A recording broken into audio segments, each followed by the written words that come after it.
안녕하세요. 복지정보, 생활정보, 건강정보부터 돈이 되는 일상생활들의 팁까지 정확한 정보로 꼼꼼하게 체크해서 빠짐없이 살펴봐드리는 복지도우미입니다. 오늘 영상도 대한민국 모든 여러분에게 도움되는 영상이길 바라면서 구독, 좋아요 꼭 부탁드려요. 구독, 좋아요 설정하시면 빠른 정보 알림되고 행복한 일만 가득하실 거예요. 요즘에는 스마트폰 하나면 은행을 방문하지 않아도 쉽고 간편하게 통장 개설을 할 수 있고 인터넷 뱅킹을 통한 계좌이체 시수수료가 없는 경우도 많아 간편하게 금융거래를 하고 있는데요. 하지만 편리성이 좋아진 만큼 해킹이나 보이스피싱 등에 언제든지 노출될 수 있어 주의가 필요합니다. 그런데 이렇게 쉽게 계좌 이체를 할 수 있다 보니 인터넷이나 모바일 뱅킹 등 비대면 금융거래 확산으로 계좌 이체 착오 송금 발생 건수가 급격하게 증가하였는데요. 계좌번호를 잘못 눌러서 다른 사람에게 현금을 이체하는 경우가 발생하거나 5만 원을 보내야 하는데 50만 원으로 잘못 입력하여 더 큰 금액을 입금하는 경우들이 종종 발생하고 있습니다. 만약 지인에게 잘못 입금하였다면 쉽게 다시 돌려받을 수 있지만 그렇지 않다면 해당 은행에 전화를 걸어 사정을 설명을 하고 은행에서 확인 후 반환할 수 있도록 도와주고 있는데요. 입금받는 분이 자진해 돌려주지 않는 경우가 많고 수취인이 연락이 되지 않거나 돈을 돌려주지 않고 버티게 되면서 소송을 거쳐야만 착오 송금을 회수할 수 있었기 때문에 상당히 오랜 시간과 비용이 발생하게 되면서 적은 금액은 회수를 포기하고 돌려받지 못하는 경우가 많았습니다. 금융회사는 이러한 문제를 일부 해결하기 위해 은행에서는 몇 가지 대안을 준비했는데요. 인터넷 뱅킹이나 계좌 이체 또는 은행 거래를 한다면 오늘 말씀드리는 6가지는 반드시 기억하고 계신다면 언젠가는 한 번은 도움이 되지 않을까라는 생각을 하게 됩니다. 첫 번째로 다른 계좌로 입금한 돈을 취소할 수 있는 서비스를 제공하고 있습니다. 해당 서비스가 무조건 가능한 건 아닌데요. 본인이 신청을 해야만 받을 수 있는 서비스입니다. 전자금융거래를 이용한 계좌 이체 시 본인이 지정한 일정 시간이 지난 이후에 수취인 계좌로 송금이 이루어지도록 입금을 지연시키는 지연 이체 서비스를 제공하고 있습니다. 최소 3시간이 지난 후부터 계좌 입금이 되기 때문에 돈을 잘못 입금한다 하더라도 즉시 계좌 송금을 취소할 수 있어 피해를 최소화할 수 있습니다. 특히 보이스피싱을 당할 경우에는 더욱 유용하게 사용할 수 있는데요.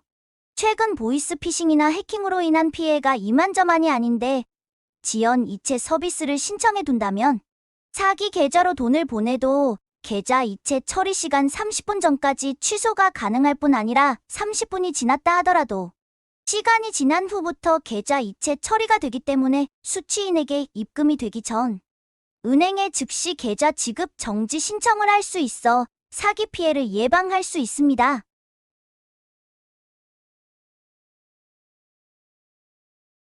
두 번째는 바로 계좌 지급 정지입니다.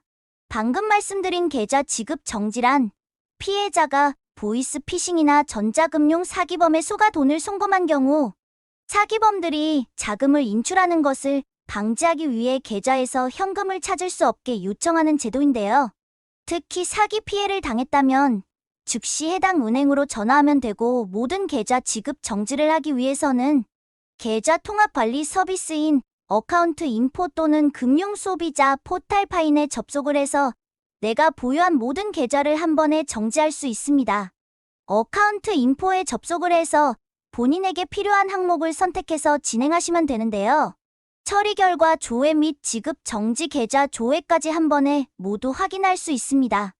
일괄 지급 정지 대상 계좌는 만 19세 이상 성인 중 본인 명의로 개설된 은행사 제2금융권 증권사의 계좌를 대상으로 매일 0시 30분부터 23시까지 온라인을 통해 연중 무휴 일괄 지급 정지가 가능합니다.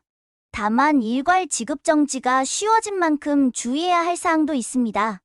온라인을 통한 지급 정지 해제는 불가능하다는 점 참고하시면 되겠습니다.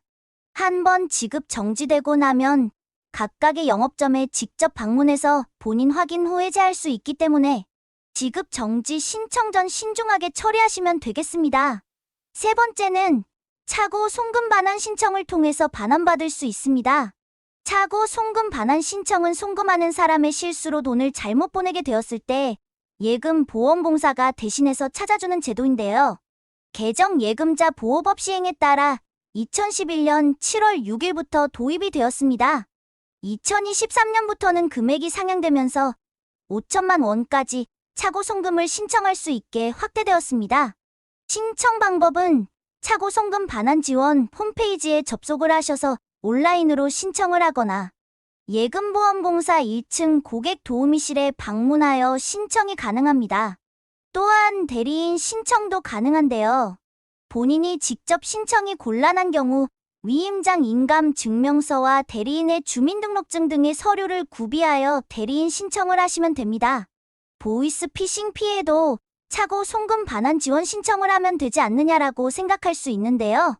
차고 송금 수취인 계좌가 국내 지점이 없는 외국 은행이나 국내 은행의 해외 지점에서 개설된 경우에는 반환 지원 대상에서 제외됩니다. 또한 보이스피싱은 전기통신금융사기 피해 방지 및 피해금 환급에 대한 특별법에 따라 처리가 가능하기 때문에 사고 송금 반환 지원 대상이 아닙니다. 즉, 보이스피싱 발생 시 은행에 즉시 피해 사실을 신고를 하면 수취인 계좌에 대한 신속한 지급 정지를 통해 피해를 구제받을 수 있지만 보이스피싱으로 계좌에 입금하는 순간 그 즉시 출금하는 경우가 많기 때문에 처음 말씀드린 지연 이체 서비스를 신청해 두시면 사기 피해를 최소화할 수 있을 것 같습니다. 네 번째는 입금계좌 지정 서비스인데요. 이 또한 은행의 사전 신청을 통해 서비스를 받을 수 있습니다. 입금계좌 지정 서비스는 미리 지정한 계좌로는 이체 한도 내에서 자유롭게 송금할 수 있는데요. 하루에 100만 원 이내 한도에서만 송금을 할 수 있게 제한을 걸어둘 수 있습니다. 아무리 큰 금액을 모르는 사람에게 입금하려고 하더라도 입금하기 어렵기 때문에 보이스피싱 등의 피해를 줄일 수 있습니다. 다섯 번째는 단말기 지정 서비스인데요. 본인이 미리 지정한 기기나 스마트폰, 피 등에서만 주요 금융거래가 가능한 서비스로 미지정 기계에서는 추가 인증을 해야 되기 때문에 제3자에 의한 거래를 차단할 수 있습니다. 여섯 번째는 해외 IP 차단 서비스인데요. 본인이 신청해야만 받을 수 있고 해외에서 접속한 IP로 확인된 경우 전자금융거래를 제한을 하고 비정상적인 접속으로 인한 자금, 이체가 차단됩니다. 다만 본인이 해외여행 시에는 사전 해제가 가능합니다. 오늘은 많은 사람들이 모르는 은행 업무에 대해서 말씀드렸는데요. 내용 잘 확인하시어 피해보는 일이 없었으면 좋겠습니다. 오늘도 좋은 정보가 되셨다면 힘이 되는 구독과 좋아요 부탁드립니다. 행복한 하루 되세요.